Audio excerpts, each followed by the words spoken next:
Everyone knows the blue whale is the largest animal that's ever lived. But have you ever heard of the fin whale?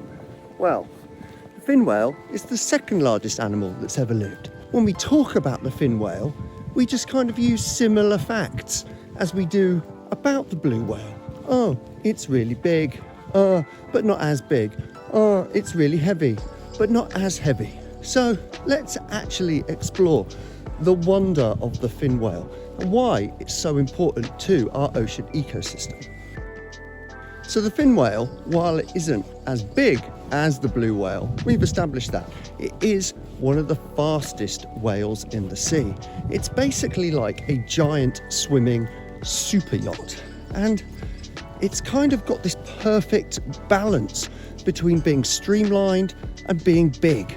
It's got a much smaller head than the blue whale, and this is important because when you get that big, it can be difficult to move fast.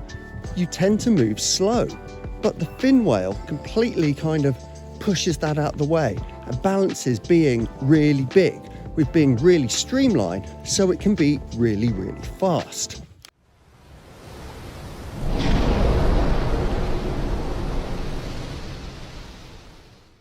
Now, scientists have modelled a fin whale's fins. It's called the fin whale because it's got big fins, who'd have thought? And actually, these fins make it super hydrodynamic, the water equivalent of being aerodynamic. But what is really awesome about it is the fin whale has a completely different feeding strategy to other whales. So they're what we call rorqual whales.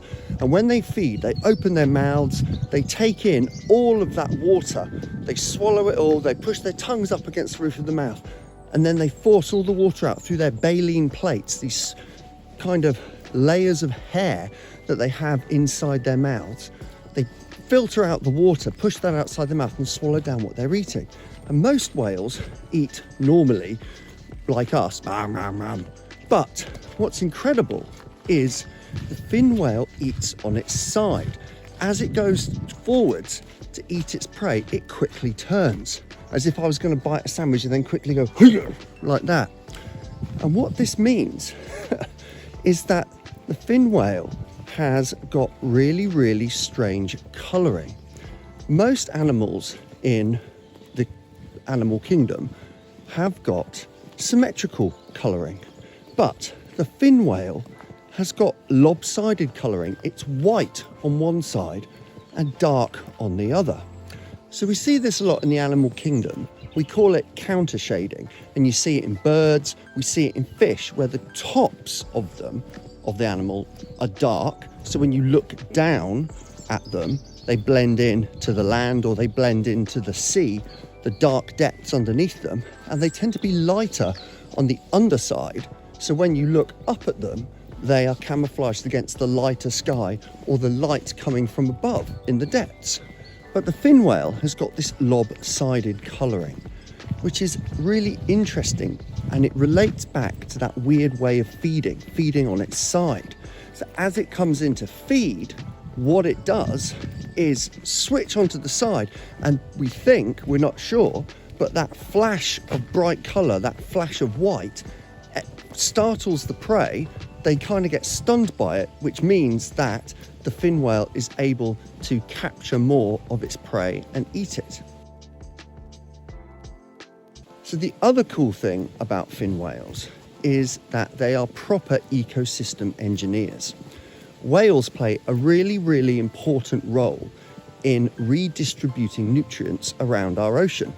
So in our ocean, we've got phytoplankton. Phytoplankton are tiny plants, microscopic, like the plants on land. They photosynthesize and produce oxygen.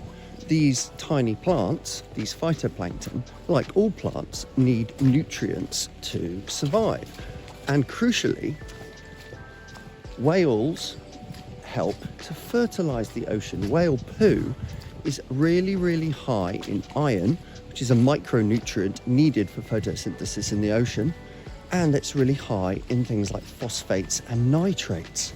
Now, the thing is, right, whales not only redistribute nutrients as they go on these massive migrations across entire ocean basins, but the other really cool thing about whales is that fin whales in particular are deep feeders. So they dive deep down to get the food, to get their prey, which tends to, they eat lots of different types of things. Most people think, oh, whales just eat krill. They do eat krill, but they have a much broader range of things that they eat, including lots of shoals of fish. So some of you might have been on holiday somewhere really nice and warm, or even might live somewhere really nice and warm. So when you go swimming, you know the top layer can be really nice and warm. But if you put your hand or foot down a little bit, the water underneath can be much, much colder. And sometimes you can even see it as like a haze barrier when you're scuba diving or snorkeling. Now, we call this a thermocline. Thermo from heat. And this acts as an actual barrier in the ocean. Acts as a barrier to small plankton being able to get up into the top layer, but it also acts as a barrier to mixing. So whales play a really important role as they dive down, particularly things like the fin whale that are deeper diving species. They break that layer, that thermocline, and they allow that deep nutrient-rich water to come up to the surface and fertilize the upper ocean effectively. So whales do this, fin whales do this with their poop as well by their kind of swimming action, which is absolutely incredible. They're proper ecosystem engineers.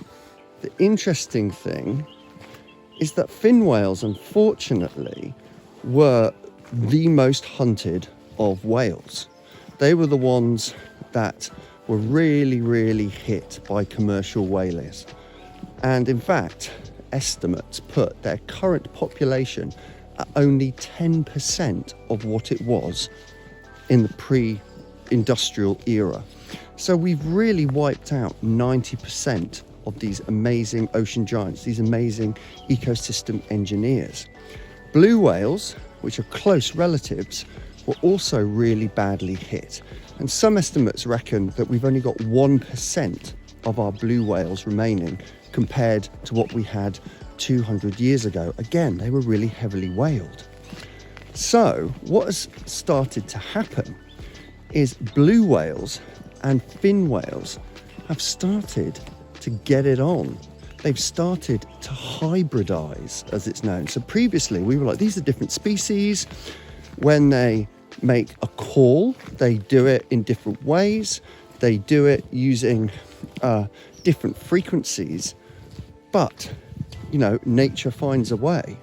And so we've actually seen blue whales and fin whales getting it on, and genetically we've recorded hybridisation out in the wild. So now we're getting these fin whales or flu whales, I guess, depending on what you want to call them.